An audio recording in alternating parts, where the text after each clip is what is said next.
You know, I was happy to have you aboard here for the Really Big Barbecue Show. You have a great show. I'm a big fan. It's got a lot of power. Come on, Greg. You're asking a guy whose team name is Pellet Envy. So obviously the answer you're going to get is no.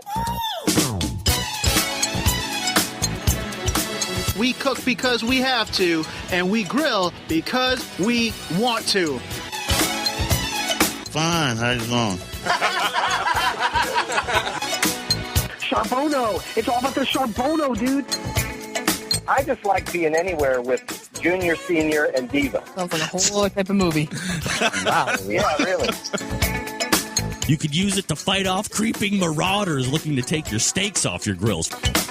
So what seems to be the problem here? This man looks like he's dead, and he's in the crackle. But listen, Lavernius, shut your face. How hot is Kelly Ripa in person? Kelly Ripa is super hot. She's absolutely delicious. Oh, yeah. You could butter base her and pint Twinkies with that girl. She's delish. Well, to put it briefly, let's just say I went to school. There's no Robert Porker who's in charge of pig meat out there. Is it not correct to properly classify you as Harry Sue's pit bitch? I was his pit bitch for 6 weeks. I have no shame. I was. Keep it hot, keep it clean, keep it lubricated. Succulent fish. What? This right here is the premier media outlet. So did you see this one? Tiger Woods has gone ahead and checked into sex rehab. Hey, Tiger, guess what? Everybody's addicted to sex. I'm shaking like a dog shitting peach seeds. We have top men working on it right now. Who? Top men. Oh, yeah. Guess what, folks? It's time for After Dark, baby. Yeah! We're about 5 past the hour, 55 minutes till the hour of 11 o'clock Eastern Standard Time. Thanks again to my guests for the Pork Butt Roundtable. Little Pigtown's Scott Key, Butcher Barbecue, Dave Bosca, and theslabs.com, Kyle Laval, sharing all sorts of great and wonderful information. So I thank them for that. Always making the barbecue roundtables a success. And don't forget, next week we're going to be rounding up the month-long, well, let's call it 4 weeks because there was 5 weeks in this month, which throws everything off. But the 4-week run of barbecue roundtables will be culminating in one of the biggest brisket roundtables ever in the history of ever, baby. My guest for After Dark tonight will be joining us, Rod Gray, also Iowa Smoky D's Darren Worth, and Steve Farron from I Smell Smoke. Perhaps if you were following the very hotly contested KCBS race at the end of 2009, you know that those teams finished pretty much 1, 2, 3, so I thought we'd revive them and bring them on for a brisket roundtable of epic and seismic proportions. So stay tuned for that. That'll be next Tuesday, but as previously mentioned, joining me now here to talk about when we seem to come together in huge wins here recently, it's pitmaster of Pellet Envy, Rod Gray. Rod, thanks for coming on tonight. How are you? Hey, Greg, I'm great. Glad to be on. Good to hear your voice. Certainly, always a pleasure to have you on, Rod, and I appreciate you taking time out for the show as usual. And as I just mentioned, it seems like, the last couple times we've been hooking up, you have been on the heels of what seems to be like the next biggest win of your barbecue competition cooking career.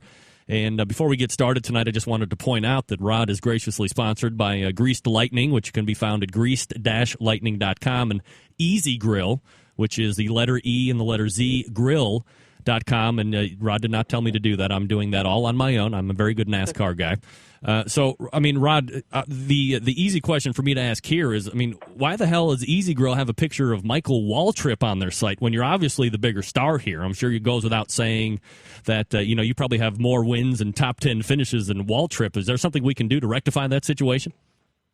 We're working on that. I'll tell you that Michael Waltrip can drive me around the track anytime he wants. But also, I want to warn you. You need to be careful because you keep promoting my sponsors. You're trying to take my job, and that's fighting territory. No, I think we all know that I couldn't possibly cook barbecue anywhere near as good as you, and that's why I sit behind a microphone and you go out and win every other weekend. So, again, we're visiting with Rod Gray from Pellet Envy. PelletEnvy.com is the website.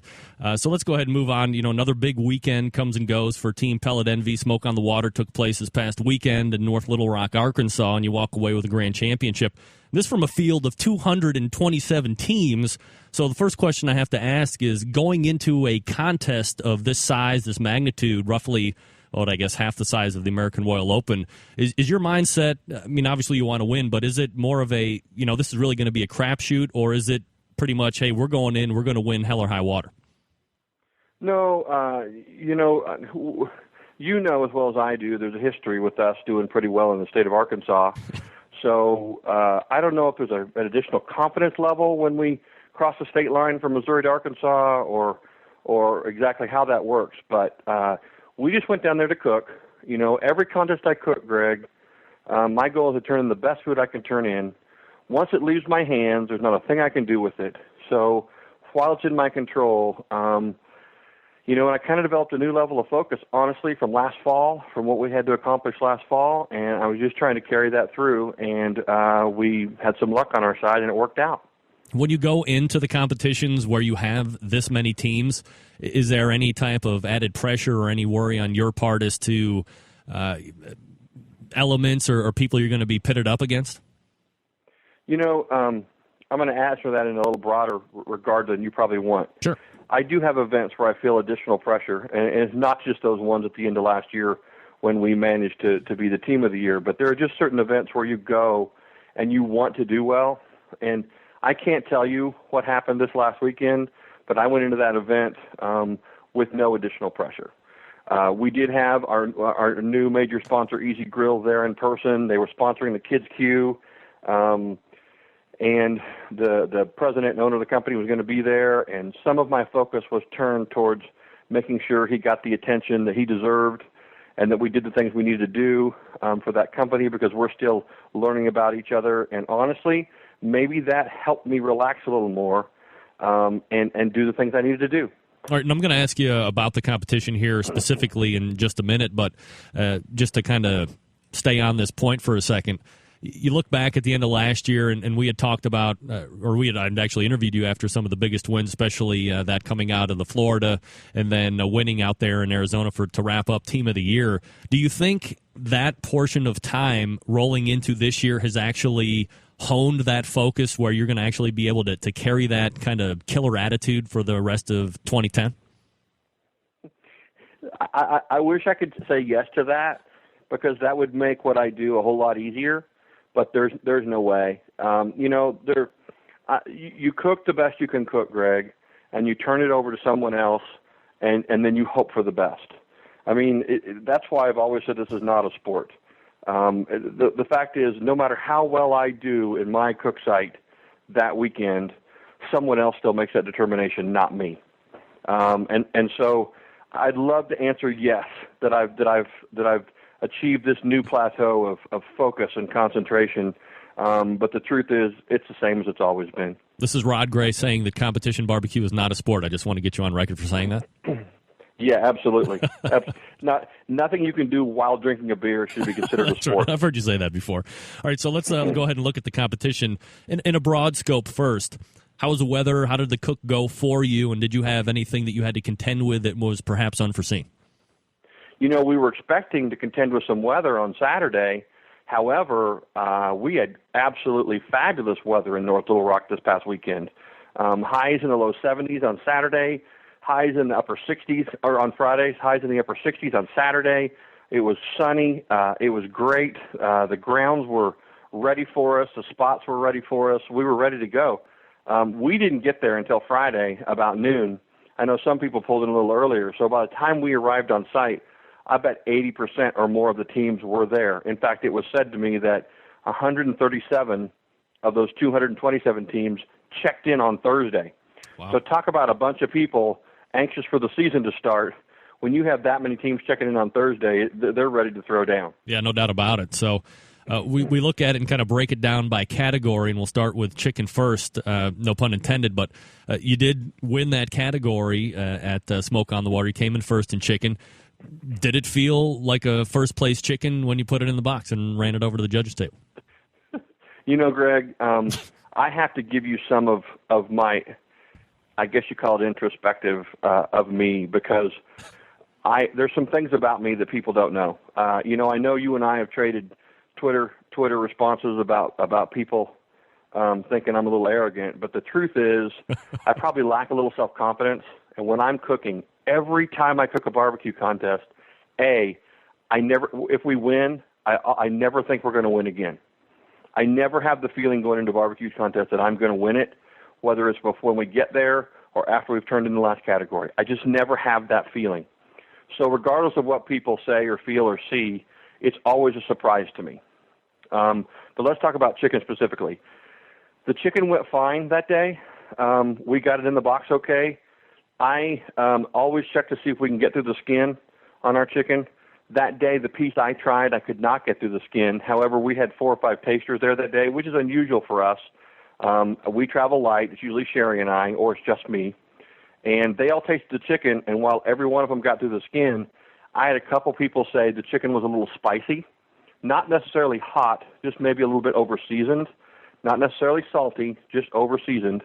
And I agreed with that. So while I thought I had pretty good chicken, I thought there was a chance I'd get dinged because maybe it was just a little bit over the top that day. It looked good in the box. It had great moisture. It had great tenderness.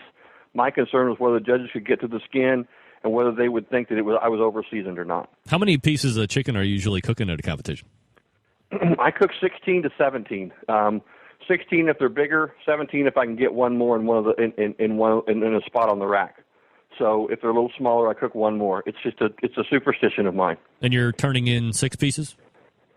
I'm turning in 6. That's all I can get in the box. Yep. All right. Now, I don't want to get off topic here, but I just wanted to ask you this very quickly. Last week, I did the chicken roundtable, and my 3 guests, Joe Morey, Troy Black, and man, I'm going to lose my mind here. Kelly Wirtz from Four Legs Up Barbecue. They all said that they do not taste their chicken prior to putting it in the box. Now, obviously, you went ahead and just said that you actually do, but I mean, you know a lot of these guys, and you compete with a lot of these guys on a pretty much weekend in, weekend out basis. Are they of the absolute minority as far as that's concerned, or do you know a lot of people that don't taste chicken and just take it off the cooker, turn it in, and run it?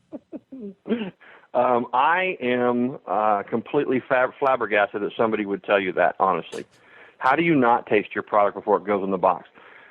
I'm going to back up and tell you a little bit about my class. And that one of the things I preach to the class is I'm going to show you how to make changes to things just before they go in the box that I think can make the difference between winning or losing. Because the downfall of a less experienced cook, and believe me, you just named 3 top chicken cooks, so don't get me wrong.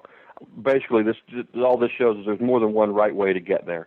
But I tell them one of the downfalls of a lesser experienced cook is they think whatever comes off the pit is what they have to put in the box, meaning that it's too late to make any adjustments. It just came out the way it came out. I never, ever believe that. I believe that once your stuff comes off the pit, before it goes in the box, you sample everything. And at that point, you can make adjustments to it, whether it's too hot or too sweet or too salty, or it doesn't have enough flavor. You can make those adjustments before it goes in the box. And some days, I believe that's what makes a difference in where I finish in a barbecue contest. Right, so I'm in awe that those guys don't taste their chicken. Yeah, I was a little surprised too, but then of course, really not delving in too much to chicken in particular because, I would say out of the bigger handful of guys and gals that I've talked about competition barbecue with, it seems that the Achilles heel of most teams is chicken, which always kind of surprises me in the fact that it seems to be the most readily available meat, the cheapest meat by far that you can continually practice on. But again, I'm just a guy that sits here behind the microphone, and I don't really know what I'm talking about from an experience standpoint. But nevertheless, when you get called for that first place chicken, are you thinking that this is going to be a good day, or are you just happy to get a call and you'll see how the rest of the categories go? Tuffy Stone and I discussed this after the fact, but I won chicken and Tuffy won ribs. I don't want to jump ahead on you, but honestly, when I got that chicken call to win it and win $4,000 for my chicken, I felt like if I didn't hear my name the rest of the day, I'd had a good weekend. it was at that point, a little bit of pressure had built up because we were at awards, and we'd worked our way up through 40 places or 39 places, and I hadn't heard our name in chicken. And I thought our chicken was good enough to get a call. I didn't know if it was good enough to win. So when we won chicken, there was an ultimate sense of relief there for the whole event. And they were in this particular event were they paying out 40 places? They were. They paid the U.S. Barbecue Championship had $100,000 in overall prize money. To my knowledge, the richest barbecue contest ever, and they were paying 40 places in the categories. Wow. All right, so we move on to ribs. Now, Tuffy wins ribs, and certainly nothing to sneeze at given the amount of teams, but from a first-place chicken, it goes to a 37th place ribs. You get paid again, but how are you feeling at that point?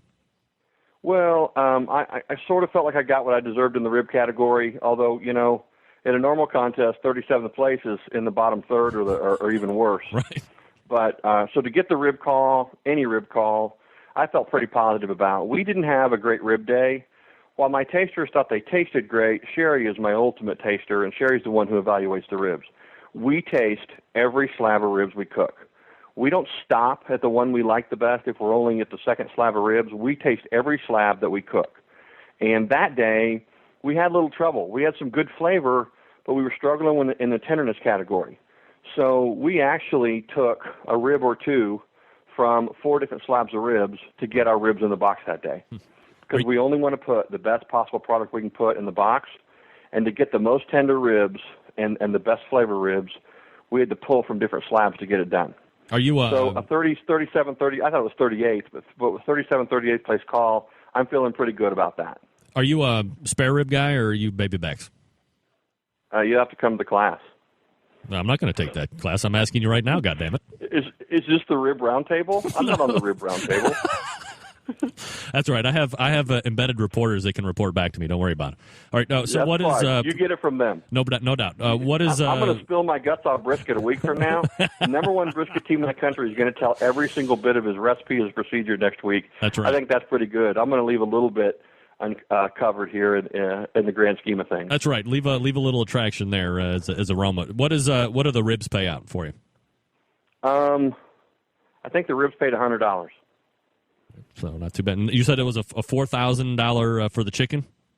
Yeah. All right, $100 for ribs. All right, so a pretty good day happening right now. Yeah. We move on to pork, and before we get to the finish, how did you feel about pork turning in? Pork, here's my issue with pork. We taste it every time, but my pork recipe pretty much produces the same pork week in and week out. Rarely is there any big change in the pork category. So while we taste it just in case we've got something we need to adjust on it. But Sherry's my taster. I've got my head in the smoke all morning, so my senses are dulled a bit. I can't smell quite as well, and it affects my taste a little bit. So Sherry is my taster for the day. And when I ask her 9 times out of 10, say, how was the pork? She'll say, it's our pork. So our pork tasted fine. I thought I struggled a little bit with getting it in the box just the way I wanted it to. So the box wasn't perfect, but it was pretty good that day. I got everything from the pork butts that I wanted to use, so I didn't have any trouble with any of it. I didn't have to substitute anything. So overall, it was a pretty smooth pork turn-in for us that day. But would I think it would be a 180? No. You never think that. But I didn't. It was our pork. It was just our pork. And overall, you get third out of that category. So now you have a first place, holding the 37th place in ribs. But now another top 5 finish, a third place in pork. Yeah, a little bit bittersweet there, though. And I don't know if you know, but the top 3 places in the category all received perfect scores. Right. So we were a third place, 180 in pork, which I haven't seen since before they changed the scoring system. When we were out at the Kansas Speedway for their second or third ever event, somewhere back like in 03 or 04, and like the top 8 or 9 rib finishes were all perfect scores. Wow.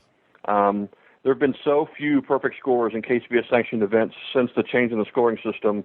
I think there's been something before this last weekend in the neighborhood of 12, of which Pellet Envy has 3 of those.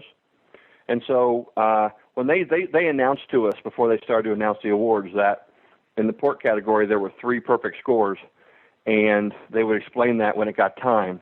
So when they ran up to fourth place and they stopped the awards to have one of the reps explain exactly how a perfect score is scored and how a perfect score tie is broken, I really didn't expect to hear my name. But third place, certainly Third better place, than a stick in the eye, right? A little bittersweet. Third place. As I often say, it didn't suck. No, definitely not. And then, so what is a third place pork payout? $1,400. Wow. So really more than winning a category at probably 95% of the contests in the country, maybe more. Oh yeah, so really good day going, and we get to the final category of the day, brisket. Obviously, you being 2009 brisket champion, probably still feeling fairly confident. How did brisket go for you that day? Well, we sampled both our briskets that day, and that day there was an absolutely clear choice to us. So we set aside the one we didn't want to work with, and we worked with the other one. I felt like I had a great brisket that day. I felt like I had the moisture, the tenderness, and the flavor. And so we put it in the box and sent it off, and then I sliced up my second brisket and had my tasters taste it, and they instantly agreed that I turned in the better of the two briskets. So I felt like I'd put the right brisket in the box, which sometimes it doesn't happen. And I felt like there was a good chance I would hear my name in brisket.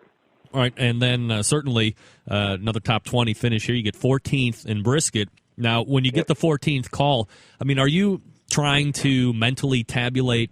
And I know there's an enormous amount of teams here, but are you thinking at this point that you have a shot at either reserve or grand champion or anything like that? Well, I thought I had a good shot at top 10. I'm going to tell you how I felt about it. We're standing in the rain.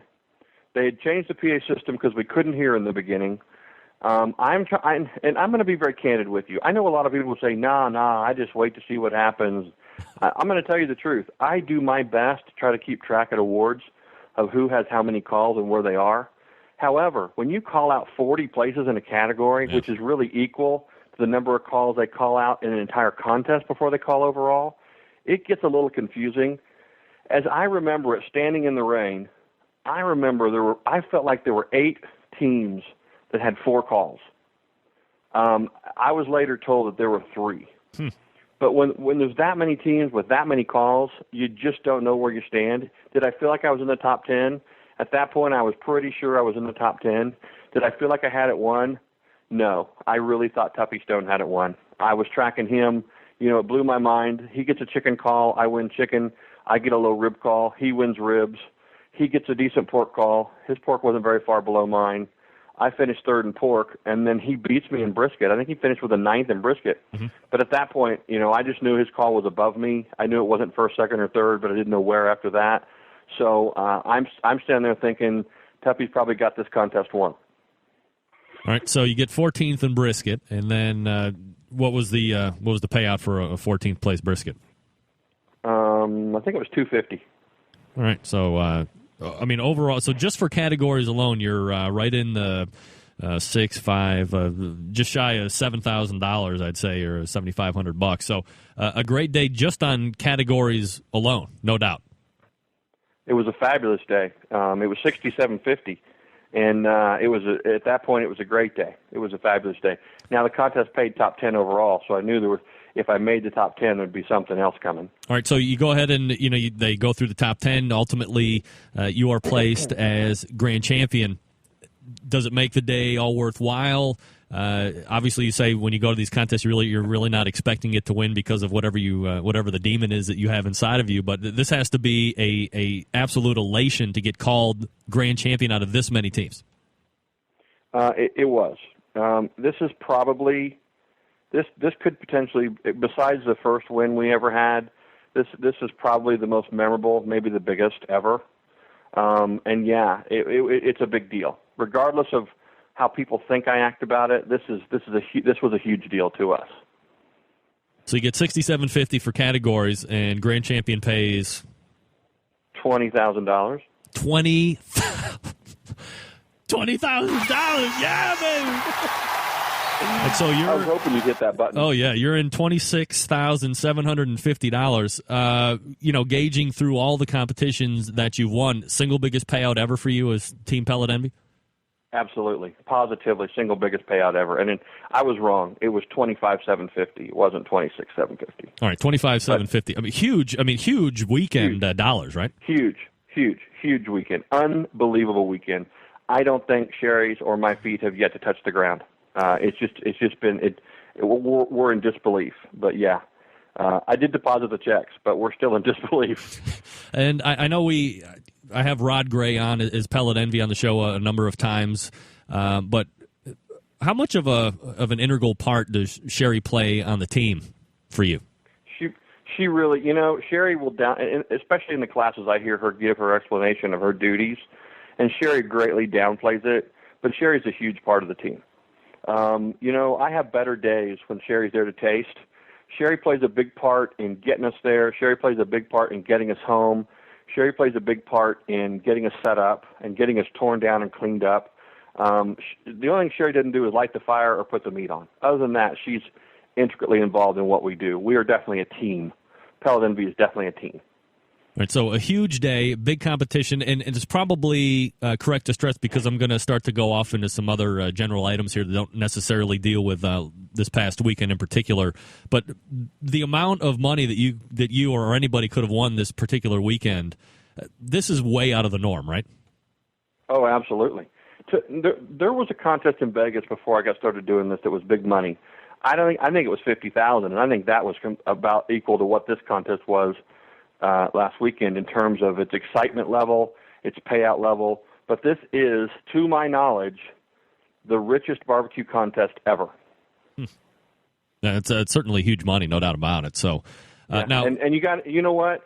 I know Ronnie Cates has a few detractors because Ronnie's going for the big picture and the NASCAR type effect. But you got to give Ronnie Cates and the Smoke on the Water Productions group huge credit for pulling off something like this. Yeah, it's never been done. The level of organization, the level of commitment, the marketing, all the things they pulled together to pull this off, you've got to give those guys, Betty and Dennis and Tommy and Ronnie Cates, you got to give those guys credit. Certainly, and we're actually going to be talking specifically about Ronnie Cates here in just a few minutes, and I'm actually looking to get him on the show here in the next couple weeks. But, for the folks at home, again, that maybe look at competition barbecue on the periphery, don't really know a lot about the ins and the outs of it, and they hear professional on the competition circuit and all that great stuff. We've been talking about prize money a bit, a little bit more and more on the show, how it relates to overall expenses as a competition team. And, certainly we know that you're sponsored to some degree by Grease Lightning and the Easy Grill, but, holding that out, there were a number of teams, obviously, that paid their way out there to compete this past weekend. You had the $25,750 overall, for prize winnings. But after you factor in an entry fee and the meat costs and associated stuff that goes along with prepping and cooking the meat and the travel expenses out there and the travel expenses back and any of the incidentals that you might have encountered along the way, certainly, this makes it all a little bit easier with $25,000. But at any given competition, you have to back all of those expenses out of your winnings. So while it's a little easier this weekend, are you in a position where a lot of the times you're not making money or you're in the red or you're just barely covering cost? Oh, absolutely, Greg. Let's quickly break down this event as an example. This event, I would estimate we spent about $1,600 to get there and home with entry fees, meat, supplies, lodging, fuel, all the things associated with it. You forget about things like insurance on your cooker, wear and tear on your vehicles, tires, maintenance, all those things. So you go to an event like this one, and you're gambling $1,600 of your own money in hopes that you're going to come home and cover that or make a little money to get you the next couple of contests. But over the course of a season, when we're at home, Greg, right here in Kansas City, it's probably more like a $500 cost to enter a contest. And then the mid-range contests, where especially if I go by myself, I would say those contests probably average about $1,000 in expenses. And then you get to contests like this, which really this is only 7 hours from home, but we traveled to Washington, D.C. We traveled to Mesquite, Nevada last year. I'm going to go to Worland, Wyoming this year. And then we headed to Florida in January, and I'll be back there in November. When you take those trips, you're easily going to spend $1,500 to $2,000. So if you average that out at $1,000 an event, between the big ones, the small ones, and the ones in between, and you do 35 of those, you're laying out $35,000 over the course of a year. Yeah. And that's not including your equipment or your vehicle or the wear and tear on that. Certainly. So, there's a lot of expense involved. Yeah, and I think that's a good point to make, and I just want to make sure that the people that are looking at it from a periphery that may have been turned on to it from the TLC Barbecue Pitmaster show or something like that, that it's good to get kind of a hard knocks look at what all the money is in computer. You see big prize money, this and that, but when you have to factor in all the other associated expenses, it's a lot more of a real world look. I had Johnny Trigg on a couple weeks ago, and he was the first one to admit you couldn't make a living doing competition barbecue. And I just want to see if you kind of, obviously, I would imagine you agree with that statement, but do you foresee a time when a team could possibly net out six figures after cooking 20 or 25 events during the course of a competition year? I have to play both sides of that. I want to see that time. I want that to happen. I want to be a part of that. I want to say I was a part of that. I want to be involved in that. But I'm a realist, and sometimes I'm a pessimist. Same as I am with my food. When I say I can always cook better, and the same as I say I never expect to win another contest. My issue with competition barbecue is it's not very intriguing. There's only so much you can show someone on TV when it takes 16 hours to cook a brisket or a pork butt. You condense that down to 10 minutes, maybe it's semi-exciting, but there's not a lot of excitement that goes on in that 16 hours.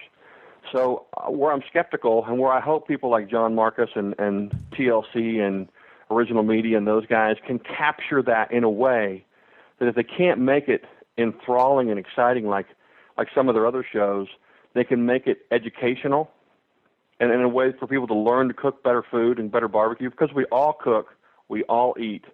I've never met anyone who hates barbecue. So there's got to be a way we can get somewhere with it, but will it ever be as big as pro rodeo or even bass fishing? Maybe I'm a little bit small-minded in that regard, and I don't see it. I hope it does, and I hear people tell me that it will and how they're going to make it happen, but I'm still waiting for it to happen that way. Another item that seems to be coming up here on a fairly consistent basis is judging. You look at an event like you were at, 227 teams. Obviously, you need to have a number of judges in order to properly fulfill whatever the KCBS has sanctioned out in order to meet teams and the amount of teams with judges. Ultimately, you run into that point in time where you might be having to usher in people off the street, get them all kind of signed up, or you're paying $35 to do your first contest, which might be last weekend. Do you think that competitions are getting enough quality judges in the tents in order to give all the cooks kind of a level playing field to work off of? Well, when you say quality, I assume you mean trained. And I'm going to say this to you.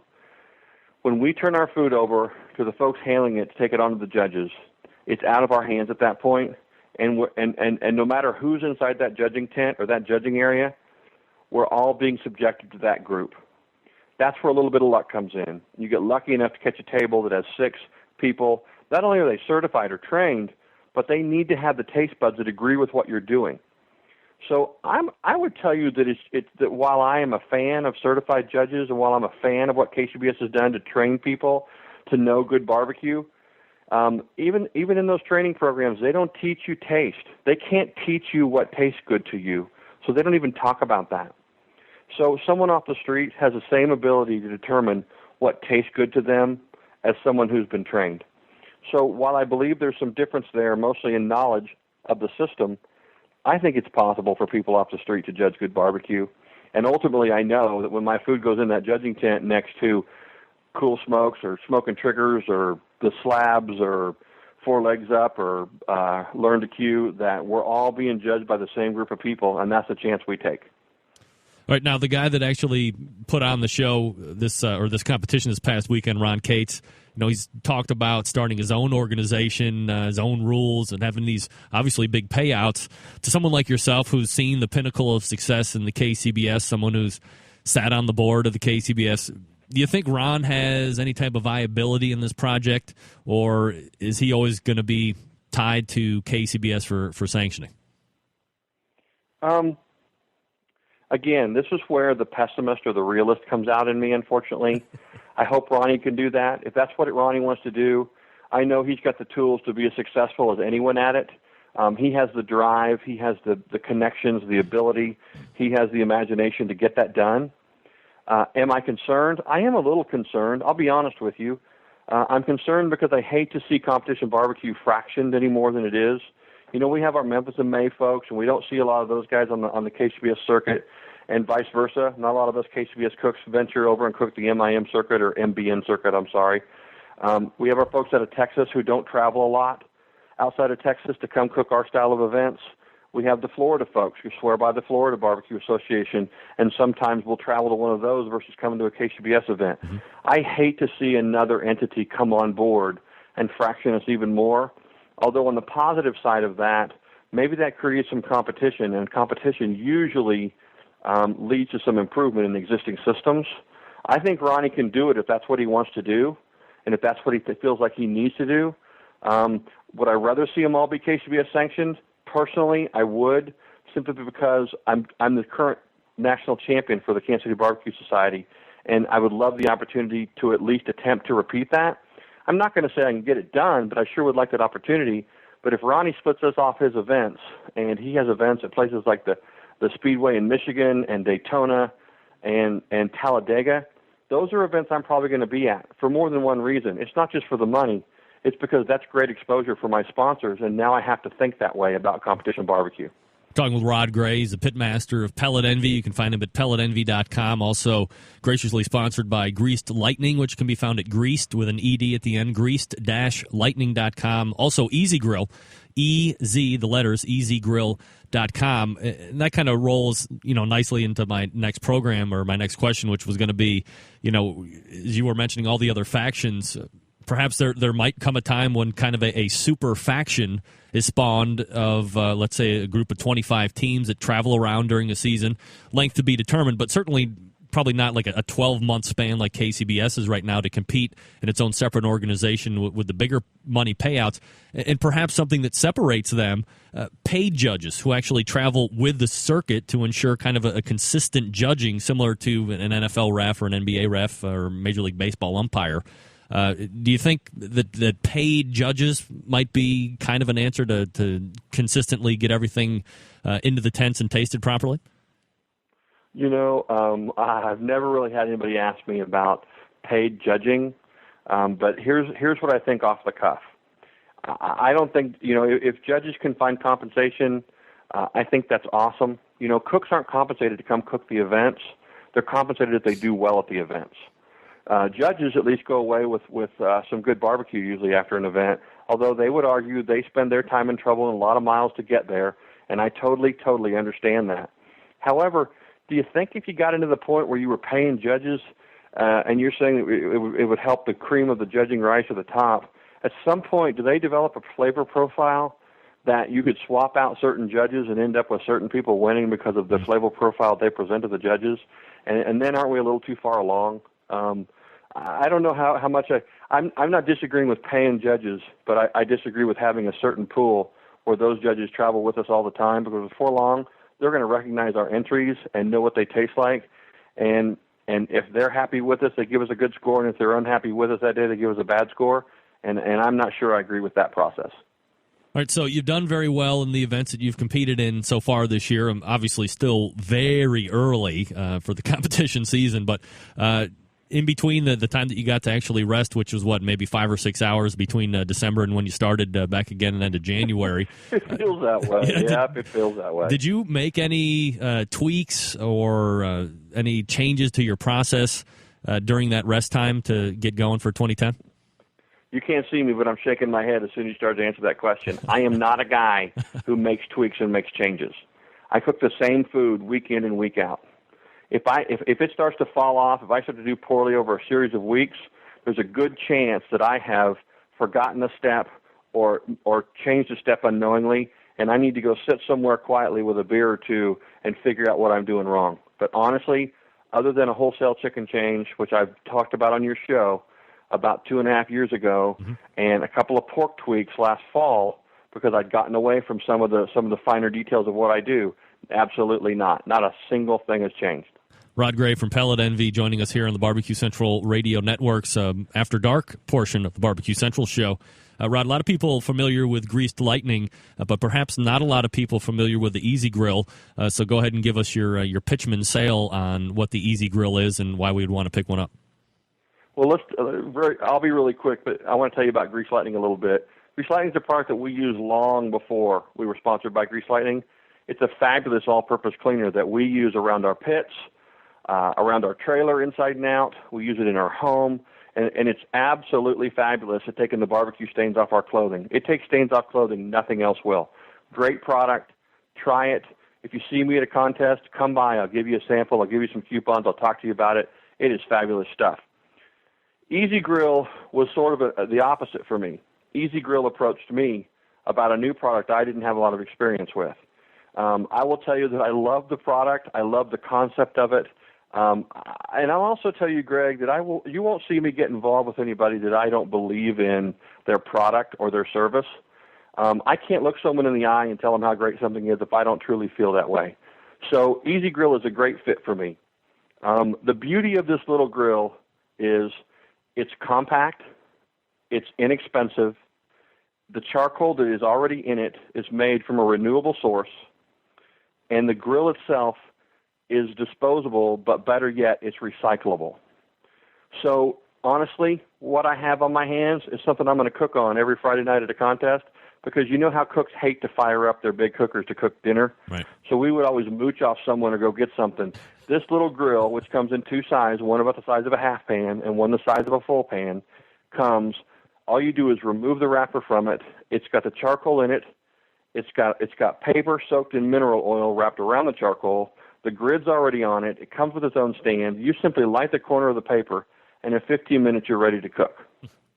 We've grilled big steaks on it. We've done chicken on it. We've done burgers on it. Obviously, you can do dogs on it. We've done all kinds of appetizers on it. This weekend at North Little Rock, we grilled mini pizzas that were made from pita and then all kinds of toppings, anything from a Canadian bacon and pineapple to a pepperoni and mushroom to a veggie pizza that we grilled the vegetables on before we grilled the pizzas. We even did dessert pizzas this weekend.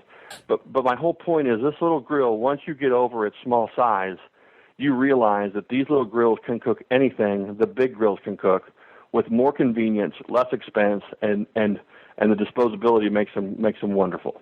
And are they widely available in a number of the bigger retailers across the country? They are. I want to tell you about Philip Swan, the president and owner of Easy Grill, and his wife Tracy. These are some of the most driven people I have ever met, almost to the point of being intimidating. Philip totally believes in this product. The business is new about mid last year, and Easy Grill is already in Walmart. It's in Safeways. Down around Little Rock, it was in USA Drug.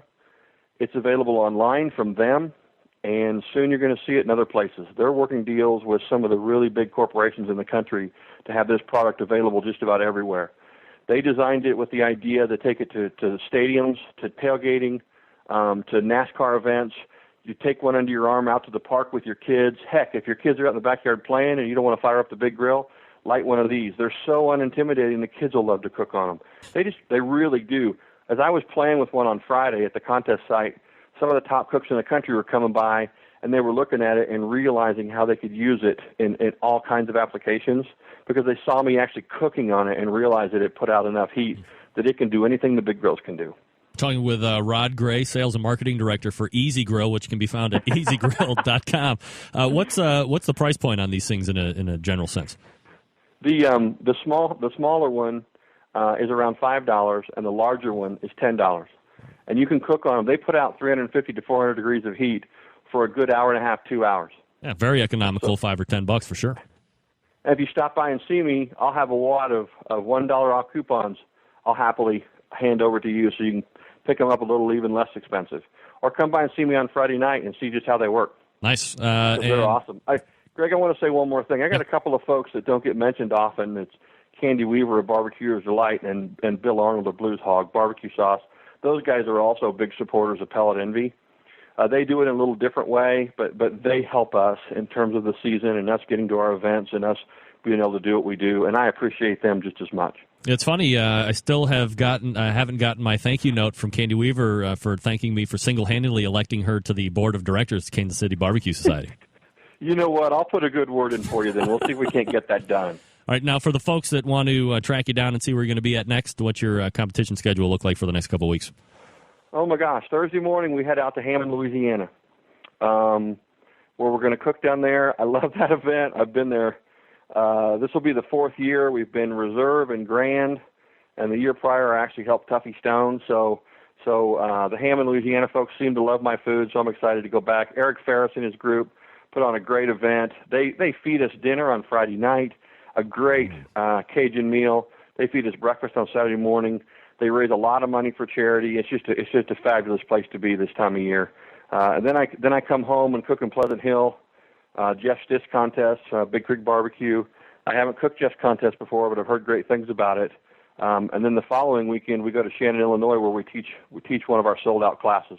By the way, for the folks who are listening, we added a new class yesterday, and we'll be teaching our competition class in Kansas City on July 30th and 31st. We've had a lot of folks unhappy with us because our classes are sold out, so we've added another date. Damn customers. I know. You just can't beat them off with a stick. I'm telling you. No, that's horrible. That's horrible. But I will tell you that I've probably responded to over 80 emails from the Little Rock thing, and a lot of them, in addition to congratulating us, have been asking about additional dates for the class because they're unhappy that we're sold out. Very cool. Rod Gray, he is the pitmaster of Pellet Envy. And, Rod, always appreciate you making time for the show. Obviously, we're going to be turning you around again next week for another hour. I mean, we're almost in 50 minutes here tonight. But congratulations on the huge win this past weekend down there at Smoke on the Water. Continued success in your competitions that you have upcoming. And, of course, we'll be looking for you again Tuesday for the big rematch of the top 3 from last year, Brisket Roundtable. And we'll talk to you then. Okay, Greg. And so all your listeners know, you laid down the law, and we have to give up every detail of our brisket processes next weekend, and I fully intend to do that. Best brisket in the country in 2009, and I'm going to tell you exactly how I did it. Tune in for that. Thanks, Rod. I appreciate it. Thanks, Greg. Love to be on. Love your show. All right, take care. There he is, Rod Gray. Did 44 solid minutes of ass-kicking barbecue interview right there. Great insight on the competition. I mean, that's a huge competition. Can you imagine going to a competition? And I happen to know some people that actually came from out of the country to take part in this particular competition. So, I mean, that just goes to show you that when you have a huge competition with some very big payouts, I mean, almost unheard of to be paying out 40 places in a category, and that's each category. So simple math would tell you if there's 4 categories and they're paying out 40 places, 440 carrying the one, it's like $1 billion. I think that's $1 billion category calls before you actually get to the overall calls, which we're paying out 10 spots. So Rod Gray and Pellet Envy walking home with a cool gross of $25,750 for a weekend, not a bad weekend of work, and then backing out roughly $2,000 worth of expense on that. So not a bad net out, but certainly well out of the norm, as Rod and I talked about as well. Again, his website, pelletenvy.com, sponsored by greased-lightning.com. I also use that to clean my gas grill and my Weber kettle grill. Don't use it so much on laundry because I didn't really know about it until Rod just mentioned it, but I might give that a try as well because I've been known to get barbecue sauce on my white T-shirt. Hey, that kind of reminds me of a song. Also, EasyGrill.com. Did he make you want to go out and buy an Easy Grill? I think I'm going to go out and buy 15 tomorrow because he has pumped me up on the Easy Grill. Didn't really know what to think about it, but he certainly did a very good pitch here, right here on the Barbecue Central radio show After Dark. So, again, thanks to Rod Gray. And if you want to tune in for some great brisket insight, he is going to be one of the 3 that sit on the panel for the Brisket Roundtable coming next week. That is the 30th, rounding out, closing out the month of March 2010. Can you believe it? First quarter's almost over. How's your bottom line? Get that big stuff out of here. I know. It's all right. Healthcare is going to fix everything. All right, we got Rod Gray coming up next week.